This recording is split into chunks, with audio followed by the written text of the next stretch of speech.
It started as an ordinary evening in a quiet suburban neighborhood, a place where everyone assumed they were safe. But for one young woman, her peaceful world was about to be shattered by an unexpected and brutal encounter.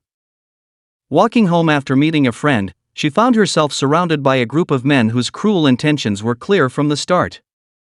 Their words were filled with hate, their actions driven by ignorance and malice. They thought she was an easy target, someone they could intimidate, someone who wouldn't fight back. They couldn't have been more wrong. What these men didn't know was that she wasn't just anyone. She had grown up with a father who had trained her to face adversity with strength and resilience. Her father wasn't just a protector, he was a Navy SEAL, a man who had faced danger and chaos his entire life. And he had taught his daughter well. What happened next was something these attackers could never have anticipated. As the tension escalated, she stood her ground, defying their expectations with courage they weren't prepared to encounter. The scene took a shocking turn when the commotion caught the attention of someone nearby, her father, home for the first time in months. Little did the attackers know, their worst nightmare was about to come to life. Stay tuned to see how this unbelievable confrontation unfolded and how justice was served in the most unexpected way. This is a story of bravery, training, and a father's unwavering love for his daughter, one that will leave you questioning who the real victors are in the face of hate and ignorance. The leader of the group took a step closer, his voice dripping with mockery as he tried to intimidate her. "What are you gonna do now, huh?" He sneered, expecting fear to ripple through her. But she didn't flinch. Instead, her eyes met his with a steady, unwavering glare. She'd been taught that fear only gave bullies power, and she wasn't about to give them the satisfaction. The tension in the air was electric. The men laughed, clearly underestimating her. To them, she was just another victim, someone who would cower and give in. But every fiber of her being screamed against that notion. Her father's voice echoed in her mind, "Stay calm, assess the situation, and never let them see you panic." From her stance to the subtle way her fists clenched, her confidence began to rattle their bravado. One of the younger men, standing on the edge of the group, shifted uncomfortably, as if sensing they might have made a grave mistake. But the leader wasn't backing down. He reached out to grab her arm, and that was when she made her first move. With a swift, calculated motion, she twisted her body, slipping free from his grasp and countering with a sharp elbow to his ribs. The sound of his surprised grunt silenced the group's laughter instantly. She stepped back, raising her hands in a defensive position, her heart pounding but her mind laser-focused. The rest of the group hesitated for a moment, caught off guard by her reaction. But their hesitation quickly turned to anger, and they closed in on her. The leader, now furious, spat venomous words, his pride clearly wounded. "You're gonna regret that," he growled, motioning for the others to surround her. Meanwhile, not far from the scene, her father had just arrived home. It had been a long deployment, and he was looking forward to a quiet evening with his family. But as he stepped out of his car, he heard the distant sound of commotion, a woman's voice, firm and defiant, cutting through the night. He didn't need to think twice. Years of training kicked in as he sprinted toward noise, his instincts already piecing together what was happening. Back at the scene, the tension reached a breaking point. The group moved as one, but she was ready. Her father had always told her that most attackers don't expect resistance, let alone someone who can fight back. Using the element of surprise, she evaded their clumsy attempts to grab her, landing precise strikes that left a few of them reeling. But she knew she couldn't hold them off forever. She was outnumbered, and their rage was growing with every second. As leader lunged at her again, she sidestepped, causing him to stumble. His frustration boiled over, and he barked orders at others to end this. That's when her father arrived. The moment he saw his daughter surrounded, something primal took over. Without a word, he charged into the fray, his presence like a storm sweeping through. The attackers turned, startled by sudden arrival of this imposing figure. It only took seconds for them to realize they were dealing with someone who was far more dangerous than they'd anticipated. Her father's movements were precise, efficient, and devastatingly effective. Years of training as a Navy SEAL had honed him into a force of nature, and it showed. One by one, he dismantled their attempts to fight back, his every move calculated to neutralize threat without unnecessary harm. But this wasn't just a physical battle, it was a clash of wills. The leader, desperate to regain control, pulled out a weapon, thinking it would tip the scales in his favor.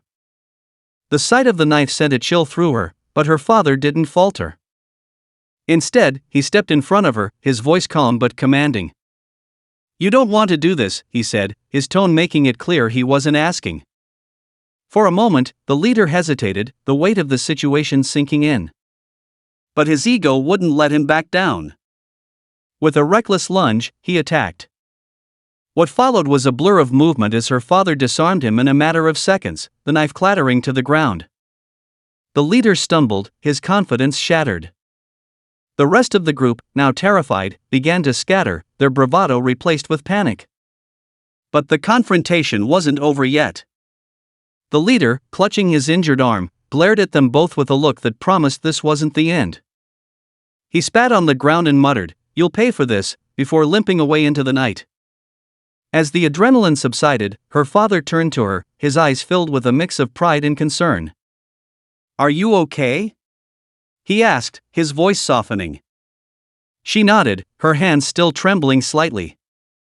"I had it under control," she said with a faint smile, trying to lighten the mood. But they both knew how close it had been. What they didn't realize was that this was just the beginning. The leader wasn't one to let things go, and his parting words were more than an empty threat. In the days that followed, they would find themselves facing an even greater challenge, one that would test not only their strength but also their resilience and unity as a family. The storm was far from over. Over the next few days, the confrontation lingered in their minds. She replayed the events, feeling a mix of pride and unease. While she had stood her ground and her father had stepped in at the right moment, the leader's parting words echoed ominously. Her father, ever the strategist, wasn't one to take threats lightly.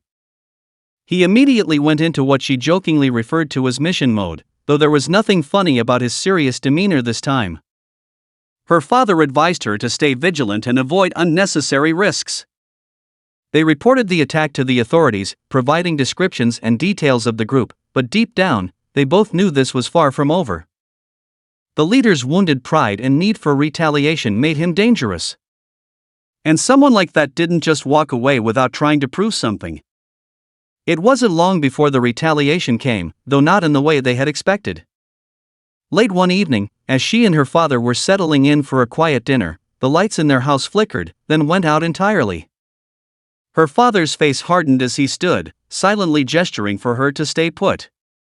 He moved through the house with the careful precision of a man trained to deal with the unexpected. Outside, faint shadows moved near the tree line, barely visible against the dim glow of a distant street lamp. She stayed near the window, her breath catching as she spotted the leader among them, his arm still bandaged from the fight. This wasn't just about revenge, it was about sending a message. Her father returned moments later, carrying a flashlight and his phone. "They've cut the power," he said quietly, dialing a number. "Stay calm. Help is on the way." But she could see the wheels turning in his mind. He wasn't the type to sit and wait for the cavalry. The group outside seemed to know this, too. They began making noise, taunts, threats, banging on the side of the house. It was psychological warfare, meant to rattle them, but it only made her father more determined. He turned to her, his voice steady. "Remember what I taught you. Stay in the house, stay out of sight, and trust me." What happened next unfolded in a series of tense moments that felt like hours. Her father slipped outside, blending into the shadows like he had done countless times during his years of service. She watched anxiously from a corner of the room, her heart pounding with every sound. The group outside continued their posturing, but their leader's bravado was starting to waver.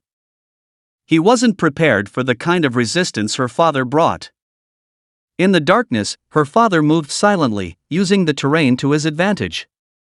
One by one, he neutralized their efforts, disabling their vehicles, scattering their tools, and eventually confronting the leader directly. It wasn't a fight this time, it was a reckoning. Her father's voice carried through the night, firm and commanding as he laid down the truth. You've had your chance to walk away.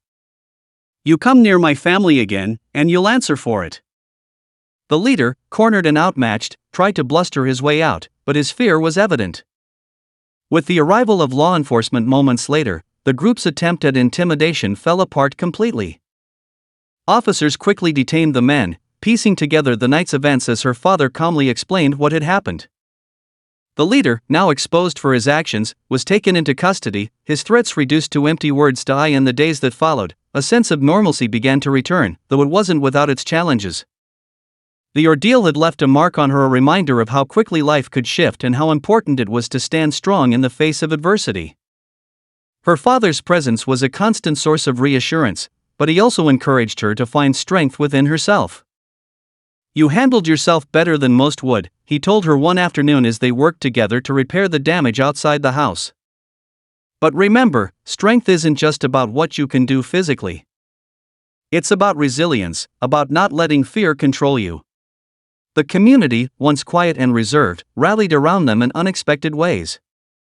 Neighbors stopped by to offer support, expressing outrage at the attack and gratitude for her father's intervention. It was a reminder that, even in moments of darkness, there were always people willing to stand together against hate. Over time, the events of that night became a story they shared cautiously, using it as an opportunity to talk about the importance of standing up against racism and ignorance. Her father's lessons extended beyond self-defense. They became conversations about empathy, about understanding the roots of hatred and working to dismantle it wherever it appeared. The leader of the group faced justice in the courtroom, where his actions were laid bare for all to see. He wasn't just held accountable for his crimes against her and her father, but also exposed for a pattern of behavior that had gone unchecked for far too long. For her, seeing him face the consequences was a moment of closure, but it wasn't the end of the story.